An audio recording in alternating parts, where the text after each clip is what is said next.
evening and welcome to Maintaining an Active and Healthy Lifestyle, part of the National Hemophilia Foundation's Hemophilia Web Series. This series is supported by an educational grant from Novo Nordisk. Our presenters this evening are Jen Maas and Kim Bowman. Jen is a pediatric nurse practitioner at the Indiana Hemophilia and Thrombosis Center in Indianapolis, Indiana. She has served as nursing liaison to NHS Medical and Scientific Advisory Council and as chair of the organization's Nursing Working Group. Jen was named NHS Nurse of the Year in 2003. Kim is a physical therapist with the Center for Bleeding and Clotting Disorders at the University of Minnesota in Minneapolis. She has served as NHS Annual Meeting and Physical Therapy Working Groups. Kim was named NHS Physical Therapist of the Year in 2005. Welcome, Jen and Kim. Our program will conclude with a question and answer segment. To ask a question, please go to the area in the far lower left of your webinar screen and type your question in the field just to the left of the Send button, which is located in the pod or area labeled Chat. Click the Send button when you have finished typing your question. However, please note that your question will be addressed during the question and answer session at the end of the presentation. There are no handouts for this presentation. However, a recording of this webinar will be available shortly on the National Hemophilia Foundation at www.hemophilia.org. And now I'll turn things over to Jen. Thank you, and welcome everyone to our conference on maintaining an active and healthy lifestyle. And what a great time to start thinking about it as the weather's changing. And I know I'm in the north and people are finally getting out of their house and thinking about being active again. So as we talk about becoming healthy, really we're going to start with the definition of self-care.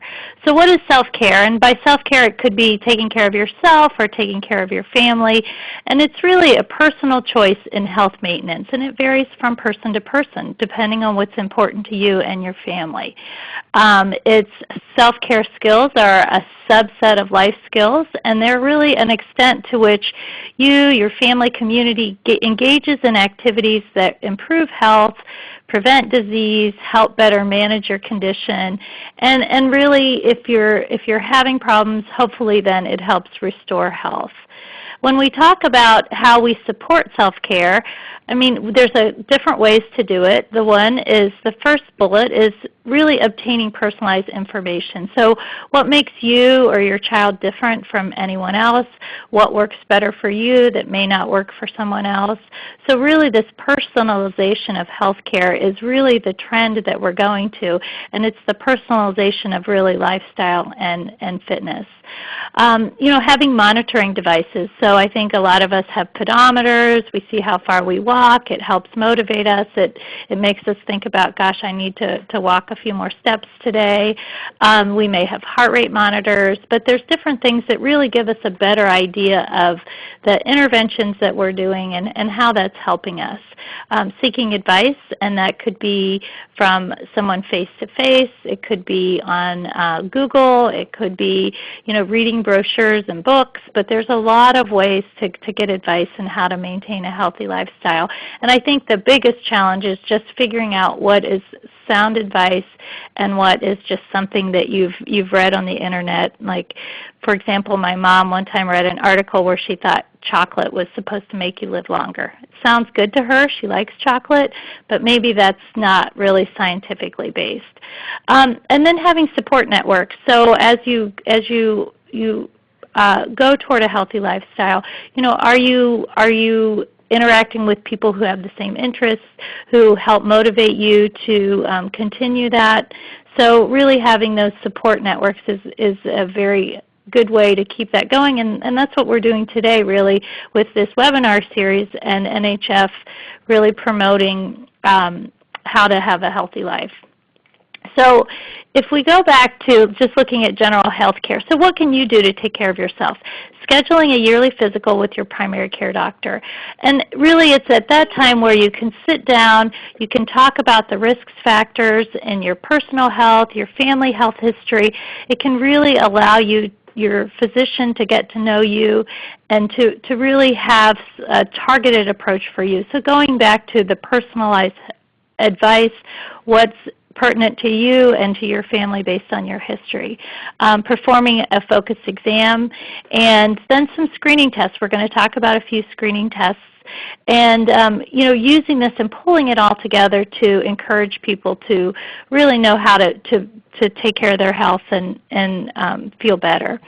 So when we talk about the importance of this yearly exam, and I think it's kind of hard because sometimes when you think about how do you decide if somebody looks healthy or is doing well, sometimes it boils down to do they have a healthy appetite? Do they look like they're healthy? And then can they do the things that they need to do on a daily basis, like go to work and go to school? And sometimes that's what people consider as health, but there are some screening things, and especially when we look at the pediatric population, that we want to do, and it seems to get, as we understand more and more about early onset of diseases, some of these screenings become at younger and younger ages. So when we look at screening based on age and risk factors, we're just going to go through some of the basic screening. So if you look at a child, really starting blood pressure screening at age 3. There's another screening they like to do early, especially if you live in a high-risk area, and that's looking at a blood level, blood lead level. And why is that? Because if you live in an older home, lead-based paints were used in until 1978, and really at that, so you might have some paint that's flaking in your house, it gets on your hands and then it gets in their mouths, and really it's this lead that can cause some problems later on. What are some additional screening? Hearing and vision screening for children. This is another thing that happens early, and it's really good to catch these things early. So really that's about at 3 to 4 years of age. So as you're sitting at home and you're looking at your children, how do you know if they have problems with vision or problems with hearing? And I know personally my son started wearing glasses at 5 years of age, and there were just a few little things that kind of clued us in that he was having trouble with seeing. You may look at their eyes and they're just not tracking right. They're looking inward, they're looking outward. You may notice that they're squinting or they're complaining of headaches, especially after a long day at school. You may notice that all of a sudden where they were doing well at school and now they're not doing as well, or they're really complaining of some obvious things like my vision's blurry or I have double vision. I mean, the problem is some of these things when we look at those early ages, especially like under the age of 5, it's hard for them to articulate what some of these warning signs are. So just being really savvy at watching your children and knowing what's normal for them. Hearing is another thing that we want to monitor, especially as the children are younger, and what might be some warning signs that there's a problem with hearing.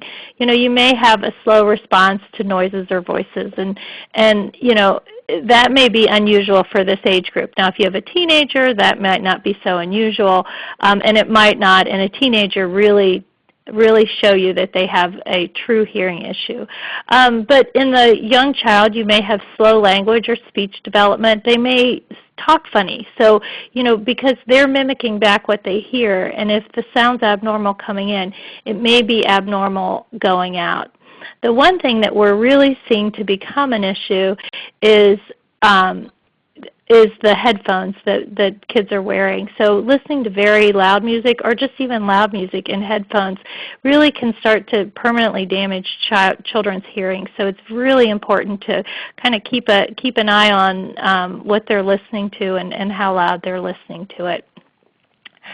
So our next slide is going to be a question. And these are just questions that we thought were kind of interesting and we want to poll our audience. Okay, so this is more from a dietary standpoint. So what is the recommended amount of milk a child should drink per day? Number 1, as much as they want. It's good for their bones. Number 2, 2 8-ounce cups per day. Number 3, 1 8-ounce cup per day. And number 4, 5 8-ounce cups per day.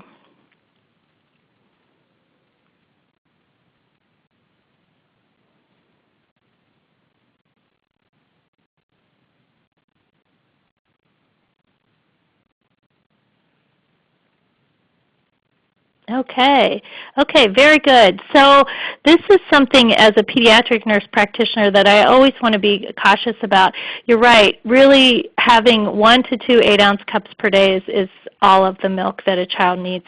And what we see from the young children, as they start to eat, sometimes it's easier for them to just drink milk instead of eat food. And that can lead to some iron deficiency that we may be checking for, and we'll talk about that as we go along a little bit.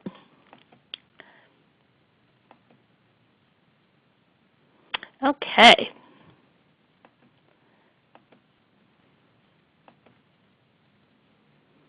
Okay, so let's talk a little more about screening. Now remember, this is not a complete list, but it is, I think these are really just some things that really kind of go to the rise to the top of the list. But please definitely talk to your primary care physician. And I think when we talk about screening, and we'll get into some of the ones for bleeding disorders and some of the things that are important, an annual comprehensive visit, which you may be doing at your treatment centers to talk about your bleeding disorder, is really not a substitute for your primary physician, because primary care doctors focus on different things, a lot of the screening that I'm talking about, and we'll want to watch that. So let's talk about some of the laboratory screening that they may do. Anemia. When we look at kids, we want to make sure that their blood level's high enough, because it's our red blood cells that really take oxygen to our head and our body. Usually we test anemia around the first birthday, and that's where some kids become anemic because of drinking too much milk, and that's why I highlighted that question, and not eating enough solid foods. So the other thing that we're starting to look at earlier and earlier for children is their cholesterol level. So we may start screening 2 years or older, especially if they have the family history of high cholesterol, or if they have parents or grandparents that developed heart disease before the age of 55, or if they're obese and they have high blood pressure. The TB skin test or tuberculosis skin test is another thing we're doing. We may do it at an early age for those people who are at high risk. So if they live in an area where tuberculosis is common, some of those specific ones are Native American reservations, if there's a homeless shelter or they're in an institution, or they've recently moved from Asia, Africa, Central America, South America, Caribbean, or the Pacific Islands. Those are all areas that are very high risk for tuberculosis, and so screening for that is definitely a must. So the next slide we're going to look at is really talk a little bit about hemophilia self-care. So we've talked about vision, we've talked about the labs that they may draw. We've talked about hearing. Now we're going to talk about some things that really are part of self-care that are added on to all of that with hemophilia. So our first one is self-infusion. So what is being able to self-infuse? And it may, if your child's young, it may not be them infusing themselves, but it may be you infusing them. And why do we want that for our patients? It allows for prompt treatment of bleeding episodes when they occur. The sooner you treat, the less blood that's in your joint, and the quicker your recovery is going to be. It may allow you to treat prophylactically, so you can then do the things that you want to do. We also look at dental care. It's pretty important, and I know you think, well, how much blood is in your teeth? But it's dental procedures like teeth that need to be pulled. Anytime they numb your cheek, that's called a block. Really, the infusion therapy is needed before that to avoid bleeding. And then we'll also talk about maintaining good nutrition, because that then leads to a healthy weight, which puts less stress on your joints. And in addition is when we talk about dosing of factor concentrate, that's weight-based. So if you're more at your ideal body weight, you may use less units per year than if you were overweight. So going back to talk about self-infusion and home infusion, because I think this is the #1 thing that really allows you to take control of your care for hemophilia, and it really reduces your reliance on others for your care. So for example, if you know how to infuse yourself or your child, you're not going to need to go to the emergency room for a bleeding episode and try to convince them that you need infused. You're going to know what to do, and you're going to be able to do it quickly. It also allows you to fit treatment into your lifestyle. So if you're traveling, you don't have to worry about where are the local emergency rooms where I'm going, just in case I have a bleeding episode. Or it allows for better coverage during active time. So let's say you have a weekend where you're going to be very busy, and you can infuse ahead of time to help protect you so you don't bleed during that activity. So I think it's always hard for especially young parents to know when to start. When do you start teaching your kids to take on this responsibility? And what we recommend is as early as a child is ready, and really starting with really small tasks. Like if you have a child who's 3 or 4, there's no reason that they can't be setting up the supplies. You can start teaching them to mix factor and really making these small steps that gets them to a little more to independence and really gives them more of a control over their infusion process. And one of the things that helps keep you on track is to set yearly goals, really just to help you stay there. So this year I would really like you to, we're going to learn to mix your factor, and next year we're going to learn to find a vein, and next year we're going to learn to do this, and really progress it through that way. Positive talk is another thing that's important as you develop this idea with your children. As to, learning to infuse yourself is really taking control of your life. And some of the things that you can say to your children is, one day you'll be able to infuse like the big kids. I mean, what little kid doesn't want to grow up and be cool like the big kids? It's a sign you're growing up, because we're giving you more responsibility by allowing you to do that. As they get older, talk to them about the advantages of self-infusion. Now you can go with the weekend with your friends without worrying, or now you can go on a class trip and mom and dad don't have to go with you. I think the big key is never treat infusion as a punishment, because it's not a punishment. It's just something that they need to learn to do. And I think if you have a child who's of age to go to camp or to go to an infusion class, that works wonders. I mean, when we have hemophilia camp, we bring all the kids in, we line them up, or they sit side by side, and even the child that was the most resistant to learning how to infuse, once he sees other people doing it, he gets caught up in the whole enthusiasm of it all and becomes much more willing. So we have another question for you. So we'll pull up that question.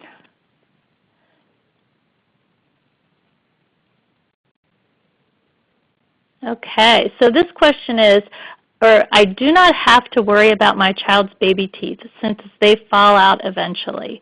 True or false?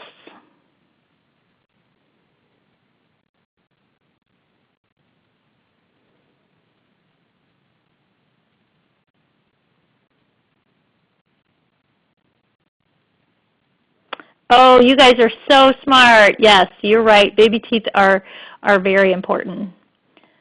So let's go ahead and move to our next slide.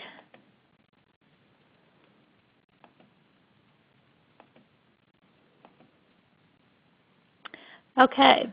So I think when we talk about dental issues and why it's really important, because your dental health really sets the stage.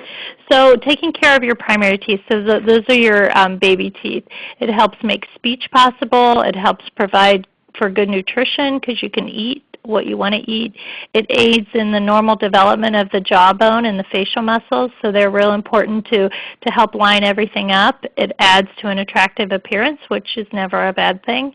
And it really reserves space for the permanent teeth and helps guide them into position. So as the permanent teeth come through, they're going to come right behind those baby teeth, and really they're going to push them out slowly, and it sets them up to where they need to be. So how do you keep your child in good oral health? Promoting water, limiting juices, and I want to talk about this too, because sometimes people think that juices are a good thing because they're juice and they're made from fruit, and that's not necessarily the truth. So, but if your child does drink juice, don't put juice in a sippy cup. Don't let kids kind of drink on the juice all day so they have this constant daily wash of sugar in their mouth. Of course, don't put kids to bed with a bottle, and really avoiding sugary snacks. And one of the things that is included in those sugary snacks are fruit snacks and raisins. And I know that's always kind of hard for people to understand, but those fruit snacks, they just stick. They're like glue, so they stick on the back of their teeth and really can cause some dental issues going forward. If you have a central line, just remember that you may need antibiotic coverage prior to a dental procedure, because as they're really working in your gums, you have a lot of bacteria in your mouth and it can get in your bloodstream, and sometimes you'll get pre-treatment before you go there. So this is my slide about sugar content. So, I think we all know about the sugar in soda, and we see the Coke here and all the sugar cubes. But I also wanted to highlight that there is a lot of sugar in juices like apple juice and then chocolate milk as well. So really they're a little better than the Coke, but I think if you can start early and encourage your children to drink water, I would definitely recommend that. So the next thing we're going to talk about is weight management. So, 1 out of 3 children are obese or overweight, and we see it's, close to 20% really for every age group. And there's multi-factors that cause this. We have eating behaviors, physical activity behaviors, how active are they? And then we have sedentary behaviors. How much screen time are they doing? How much are they sitting on the couch? How much are they not moving? And really, when we talk about an overweight child and treatment, we need to focus on all 3. Focusing on one thing is not going to work. So we have another question for you guys. You'll probably be just as good as you were with the other ones.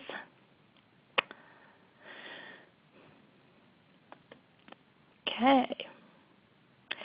I count French fries as a healthy vegetable. True or false?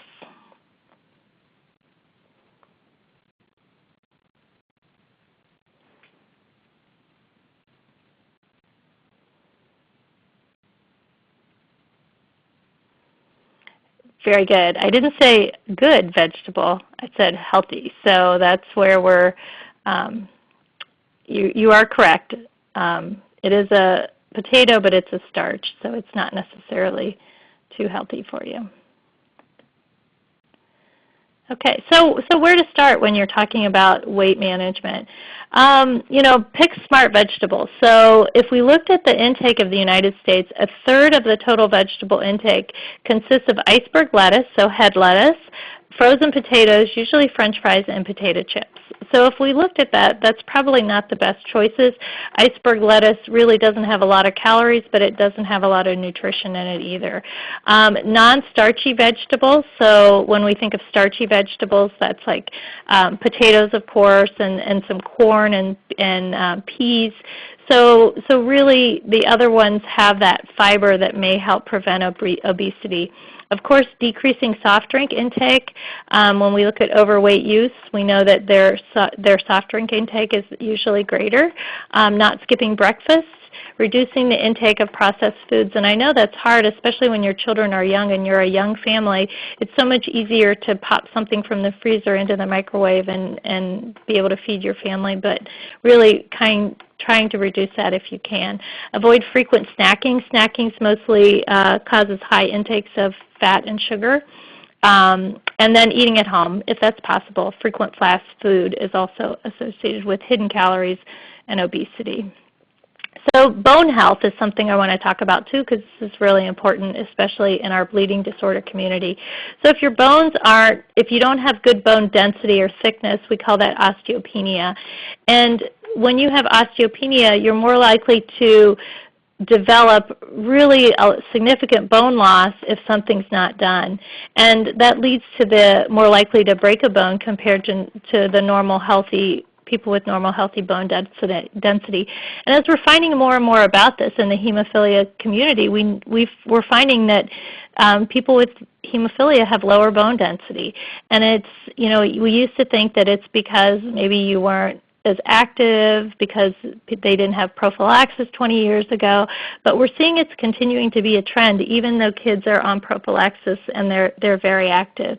So, I think one of the things we're starting to do at our center is really looking at vitamin D, looking at exercise, looking at calcium. All those are important in bone health.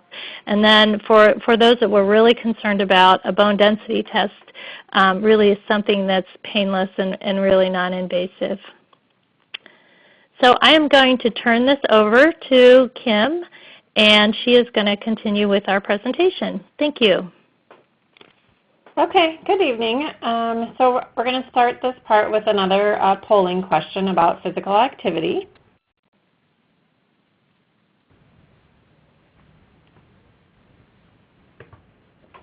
That pulled up here.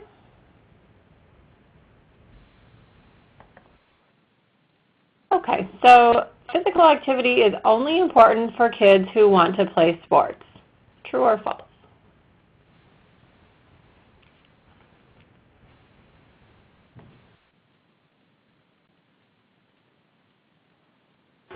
All right, great. Everybody got that correct. Physical activity is not just for our kiddos who play sports, but is important for everybody. Let me just jump back here. Okay, so we'll start with talking about what is physical activity. According to the National Heart, Lung, and Blood Institute, physical activity is any body movement that works your muscles and requires more energy than resting.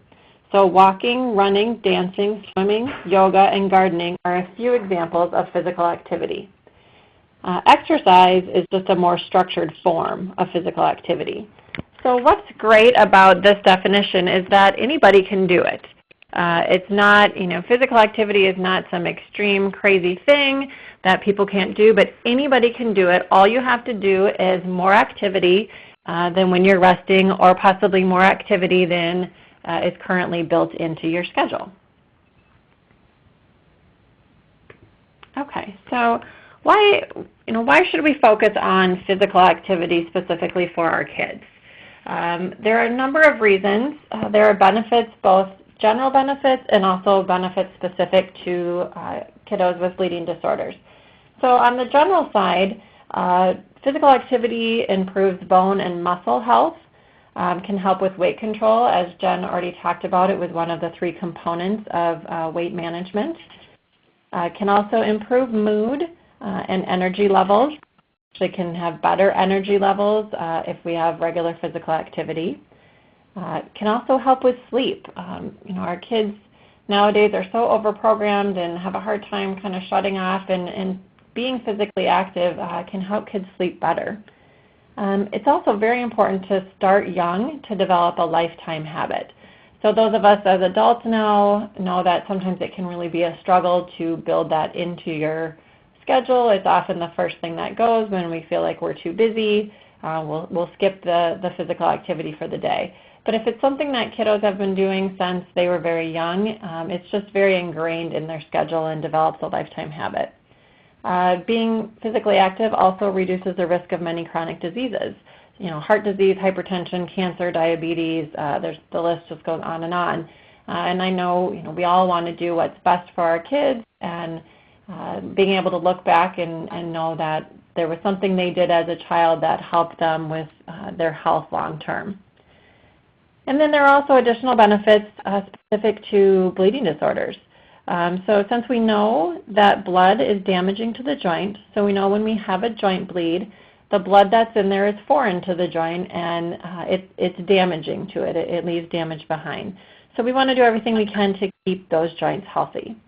So the type of cartilage that lines our joint doesn't have its own blood supply. So blood supply is where it would get its nutrition, and cartilage in the joints doesn't have its own blood supply. So it relies on the surrounding fluid to give it the needed proteins and sugars for the nutrition of the cartilage. That's also how the waste products from cartilage are removed. These processes occur through what's called passive diffusion. So it means that the nutrients and the waste products move back and forth across cell membranes. And this is supported by physical activity, including joint movement. So think about the cartilage in the joints. So the cartilage lines, the end of all of the bones where bones come together. So our knees, elbows, all of the joints in our body have cartilage. You think about that cartilage like a sponge. It needs to be compressed for those waste products to come out of it, and then that compression needs to be released in order to kind of suck up that nutrition from the surrounding fluid and to facilitate that diffusion process. So if you think about sedentary activity or sitting around not doing anything, nothing is compressing and releasing that cartilage when the joint is not moving.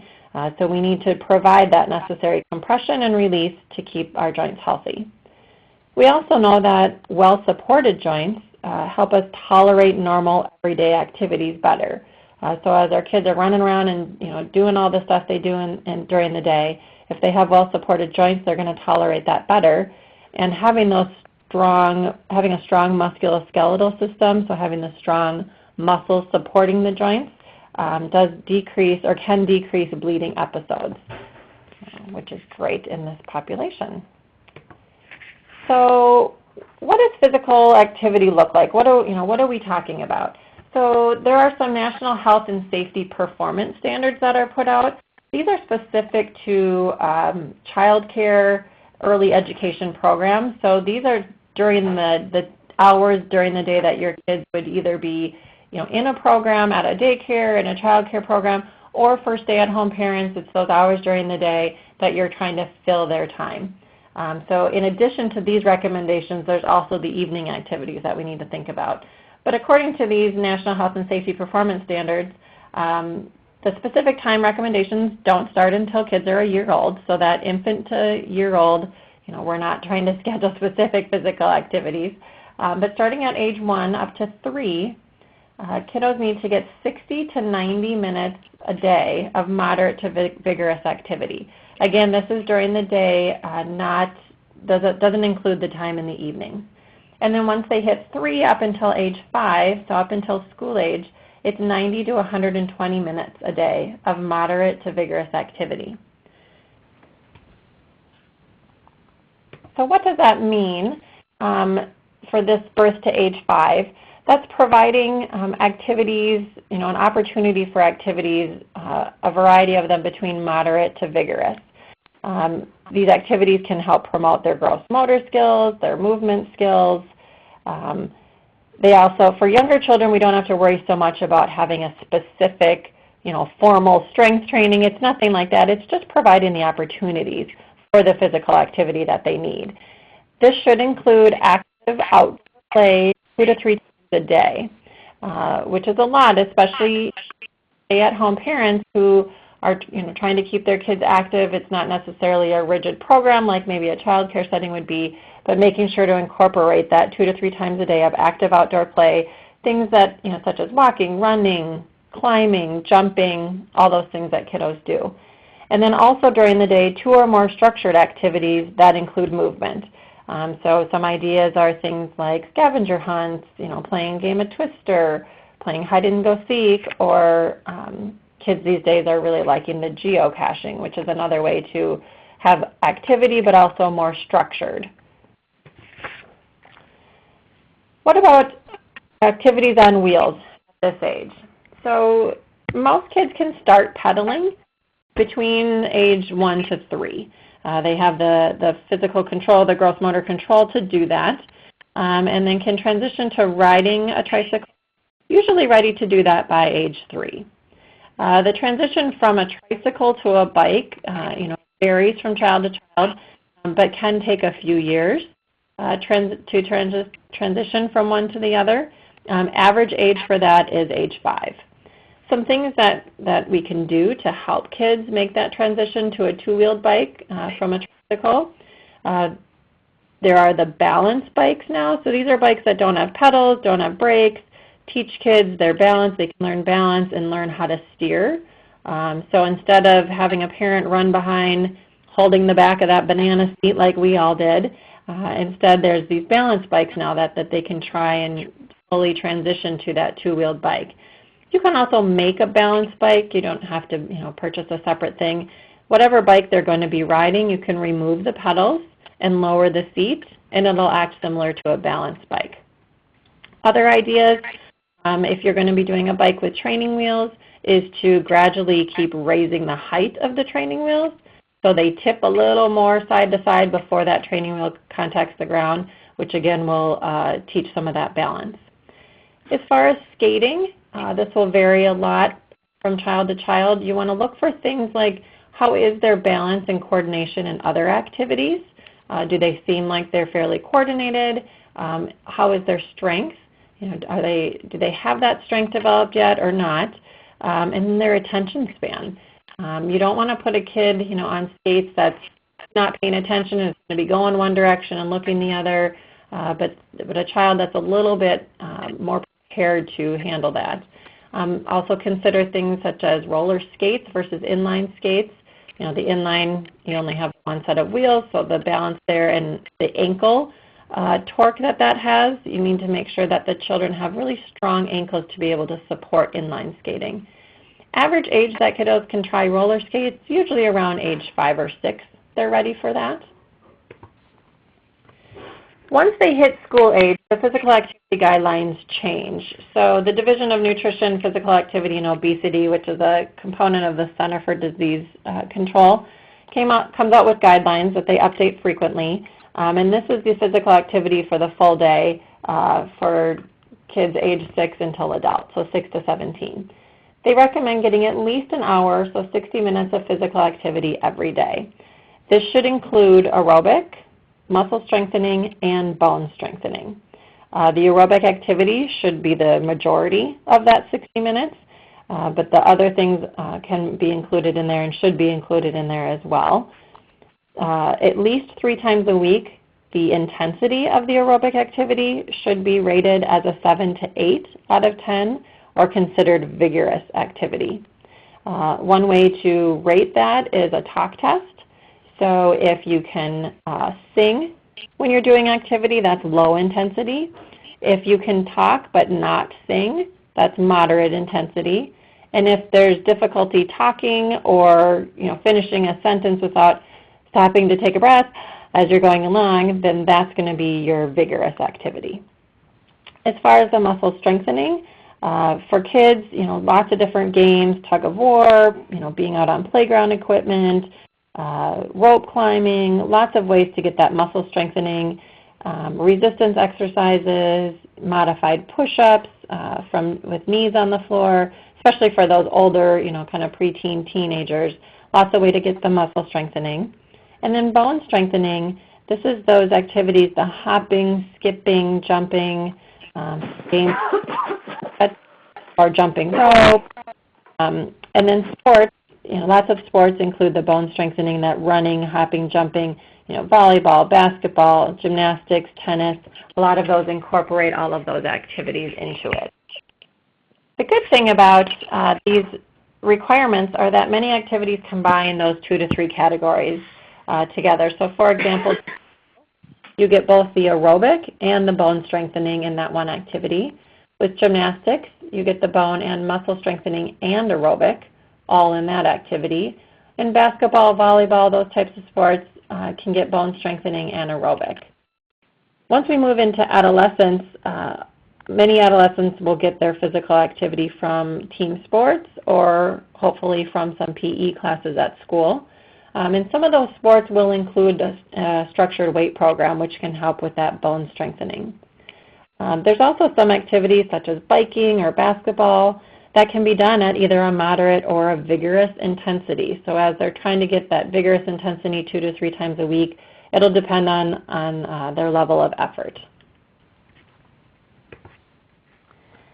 So what are some ways that parents can help promote physical activity?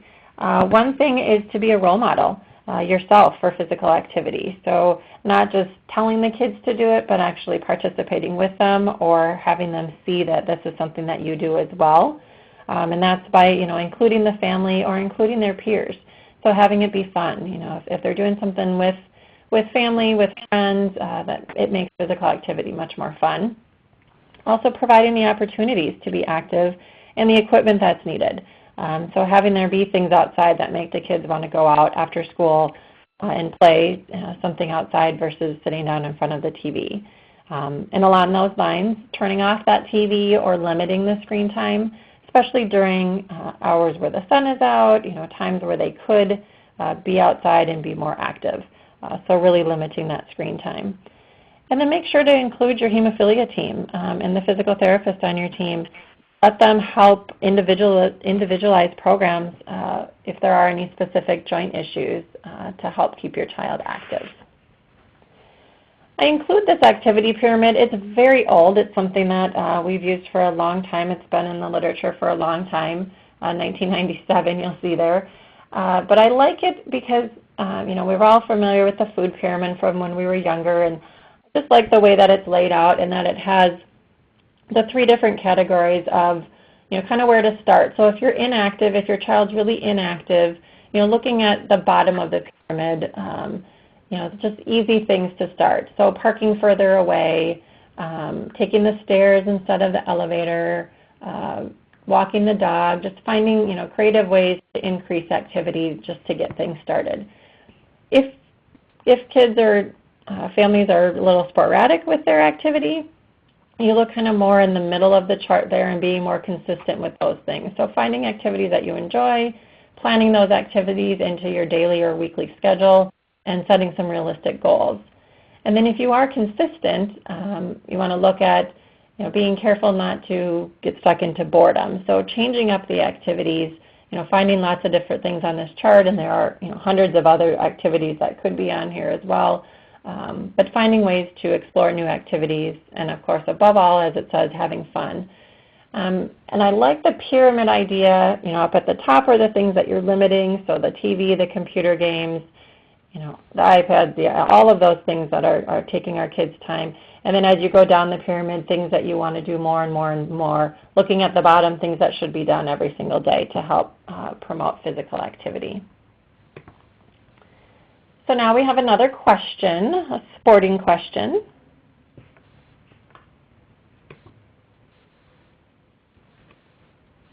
It'll pop up in a second. Here we go. So what is more important, or what is important to consider when choosing a sport?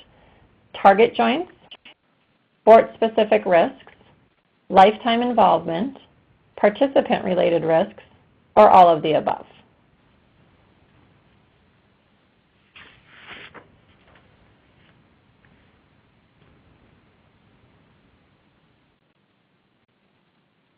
Okay, great. Everybody is just on the ball tonight and knowing what we need to look at. So all of those things sound important by themselves, but as we know, we need to consider multiple things as we're looking at what sport, if we're moving into a sport. Let's jump ahead here. So for kiddos under school age, before their school age, any sports are usually parent-driven.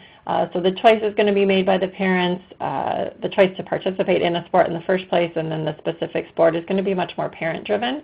Once we get into school age, it's going to be much more kid and specifically peer-driven. So kids going to school, finding out that their buddy is going to be playing soccer, going to be playing baseball, whatever it is, that's going to be more where that drive comes from. Why sports can be really beneficial is in building self-confidence, kind of a sense of belonging with their peers, teaching teamwork, and winning and losing. Hopefully this will continue to be a positive thing. I have found with my kids with sports, we are shifting more into an everybody wins in our society, and I hope that pendulum swings back a little bit more because the learning, winning, and losing is very important for kiddos to learn. Sports are much more structured. So you think about things like a pickup game. So kids running outside, in the cul-de-sac in the neighborhood and playing, a game of basketball. It's not nearly as structured as if they were doing that as part of a team where there's, coaches involved. There might be equipment involved. People kind of keeping track of that and making it much more structured.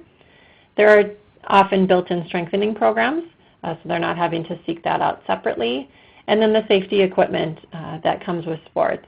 Again, comparing a pickup game, oh, we're just playing touch football in the backyard, which we all know is never touch football, versus, and again, football is not a great example because that's not something that we would recommend, but a lot of sports that come with the equipment if you were to be playing on the team versus just doing a pickup game. So how do we choose? How do we help kids choose the right sport, and specifically with the goal of successful participation and preventing or limiting injuries and bleeds? So things to look at, sport-specific versus participant-related risks. So this means, you look at something like football or hockey, regardless of whether or not there is a bleeding disorder, these have inherent risks, and that's specific to the sport. So there is a risk for anybody participating in those activities, versus something like tennis, which may not have as much inherent risk in the sport, but if you have a kiddo with target ankles, all of the running and quick stopping and twisting could be a participant-related risk for your child. So having to consider both of those things when looking at a sport. Interest level. You can pick the perfect sport, but it really doesn't matter. It's not going to be perfect if your child's not interested in it. So making sure to keep that consideration. Availability in your area. So making sure that, for us here up north where I am, snow skiing is a great activity. If you live in California, that might not be so available.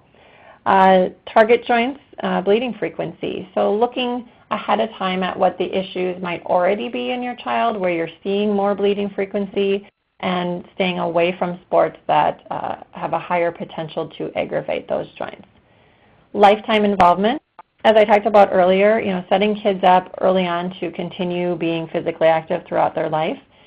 So there are some sports, it's not very often that we see adults, playing soccer, but we see a lot of adults continuing to do things like tennis and golf, as they get older.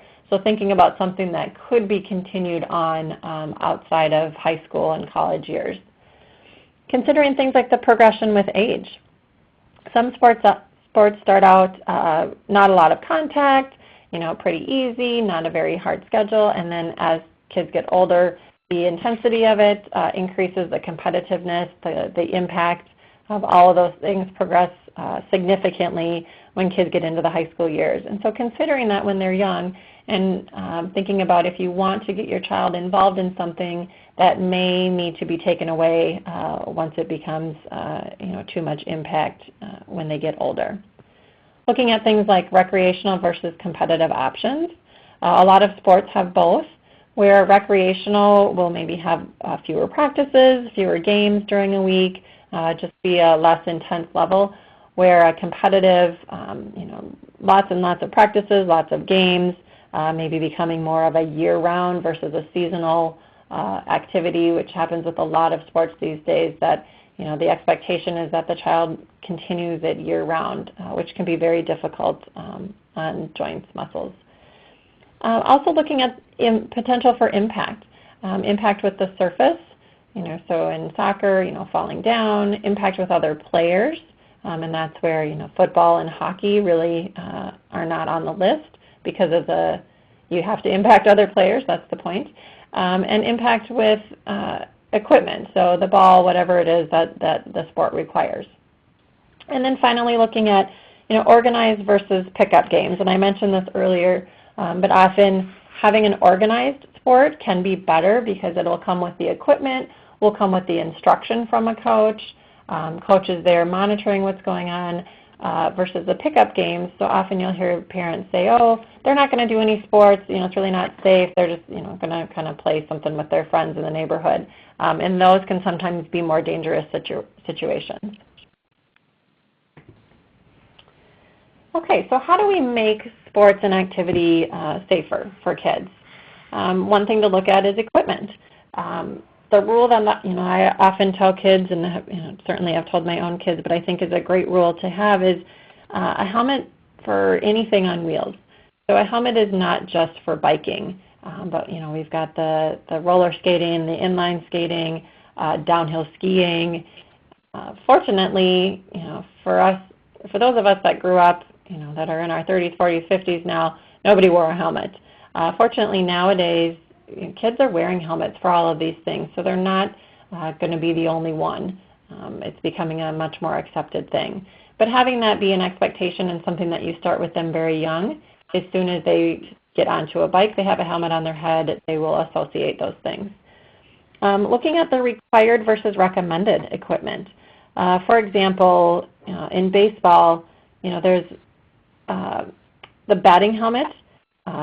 There's not a helmet guard, or not a face guard on the helmet, excuse me, but that's something that can be added, or something like a face mask for the, being in the infield. So there's different things that are required for a sport, and then there are some that are recommended that you can look into and make sure to add those, little extra recommended components. Looking at things specific to underlying joint issues. So, if you're going into it knowing, that there's an ankle issue, is there something preventive that can be done? Is there an ankle brace? Something, equipment-wise, get preventive, go with some underlying joint issues. And then preparation is huge for, safety in sports and activity. So choosing the position wisely. A lot of sports have multiple positions on the team. So looking at the one that is less impact, less overuse, those types of things, and choosing the position that you encourage your child towards. Preseason training can be very helpful in having kids be successful. So they've already done some training. They're strong and ready to go when the season starts, so that they don't start off with an injury that takes them out of the first few weeks. Meeting with your hemophilia team ahead of time, so before a sport or activity starts. Having that meeting, talking about concerns, helping have your physical therapist help look at what are the different positions on the team and what might be a better choice for your child. And also having them help set up a plan for when bleeds do occur. So part of that plan can be having a first aid kit that's always in the sports bag, including things like an ice pack, an ACE-strap, knowing what the plan is for treating a bleed. Is the factor going to be there? What is the dose? And what's the plan going to be for that? And then also having a discussion about when is going to be the time to reconsider. So, one bleed can happen. Is it a repetitive, if there's 3 bleeds into the same joint during the sports season, is that when everybody agrees that it's too much? And if that decision can be made ahead of time, going into the sport, it's much easier than to deal with when it happens. And also having a discussion about return to sport. So when an injury or a bleed does occur, what types of things do you need to look for before you allow the child to return to the sport? What does their motion need to be? What does their strength need to be? And again, your hemophilia team and specifically physical therapists can help with that. And then always reassessing, especially as your child gets older. So as the competitiveness of a specific sport increases, reassessing if it's still appropriate. As the size of the kids, as the size of the other players increases, is that making a difference? And again, the year-round expectations that often come as sports progress. So some final thoughts, tips about physical activity. So again, early on when we were talking about the younger ones, when you're looking for child care settings, making sure that you're finding a place that offers a variety of physical activities and incorporates the recommendations that you saw on that early slide. Remember to try that talk test, to teach kids that talk test, determine the intensity level. Don't forget about footwear. Footwear is crucial to protecting not only the ankles, but as soon as your foot hits the ground, anything that happens there transfers all the way up the body, so it can affect the knees, hips, back, everything on up. So making sure that they're wearing supportive, well-fitting shoes. And I think the time that this comes most into play is for that kind of non-structured outdoor play. So when the kids just go running out the door after school or in the evening to play with friends, paying attention to the footwear, especially things like Crocs. Those darn Crocs, kids love them, but there's just no stability there whatsoever. And if they're running on the grass, uneven ground, slippery grass, anything like that, that really can set up for ankle injuries. Don't forget sunscreen as we're promoting all of these outdoor activities. Remember to try and build activity into the normal family routine, so it doesn't become a chore. It's not something that, oh, we have to go do this, but it just becomes part of the day, the daily routine or the weekly routine. And then just get moving and have fun. And make technology your friend. Jen mentioned a little bit earlier things like the Fitbit. There's so many technology things out there right now, and if we're taking away the screens, trying to take away the screens, what are some things that we can put back in? So things like a Fitbit where kids can feel like they have some ability to track their activity and know what they're doing during a day. So that concludes the presentation this evening, but we do have some time for questions if anybody has any questions. Thank you. Ladies and gentlemen, to ask a question via the web presentation, please select the chat pod located in the lower left corner of your screen, then type and send your question. If you would like to ask a question live via your phone, please press *1 on your telephone keypad. I will announce each caller prior to bringing you into the conference. Please remember, if you have your phone on mute, take it off mute when you are selected to ask your question. Once again, to ask a question via the web presentation, select the chat pod in the lower left corner of your screen, type your question into the text box, and click the Send button. And to ask a live question, please press *1 on your telephone keypad.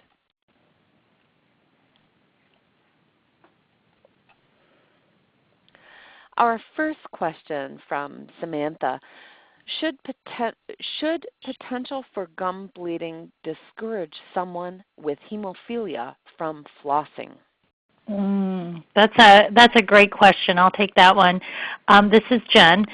So I think what happens is when your gums, think of your gum as kind of like a muscle. The more you use it and the better shape it is. So a lot of people find when they start flossing, because their gums are a little kind of friable and sensitive, that they might start bleeding, but that's not a reason not to floss, because what you'll find is eventually that'll get less and less, and your gums will be in better shape because of it. But that's a great question, and boy, what an excuse not to floss, right? But it really does help you in the long run. Okay, excellent. Thank you. Next question, how about long-distance running, such as a teen with hemophilia who enjoys cross-country? How concerned should he be about long-term impact on joints? Another great question, and I'll take that one. So that's definitely something to consider. There are things that can be done to make it safer. So we talked about footwear a little bit. So making sure that they're wearing the appropriate footwear, that the shoes are updated, switched out often. There are recommendations for how many miles a pair of shoes can wear, and also just looking at them and making sure that they're still providing support. But there's also, as I talked about, looking at, what's happening with the joints. Are they going into this activity having had any ankle or knee or hip issues in the past? Is this going to be a limited amount of time? Is this going to be just on a cross-country team? Or is this something that they're wanting to do, year-round? So lots of different things to consider, and it would be a great thing to take back to your specific hemophilia team and your physical therapist to discuss. I can tell you that it has been an issue. I have seen this be an issue for some other kiddos, and especially the older teens, young adults, where that just becomes too much continuous impact, and they need to look for a different activity.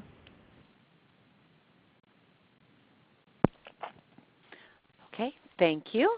That was our last question. Thank you to our speakers. Your feedback is critical to us, not only in evaluating this presentation, but in planning of future webinars. Please complete this 5-minute survey appearing on your screen now by clicking on the link. Thank you for attending. This concludes the program.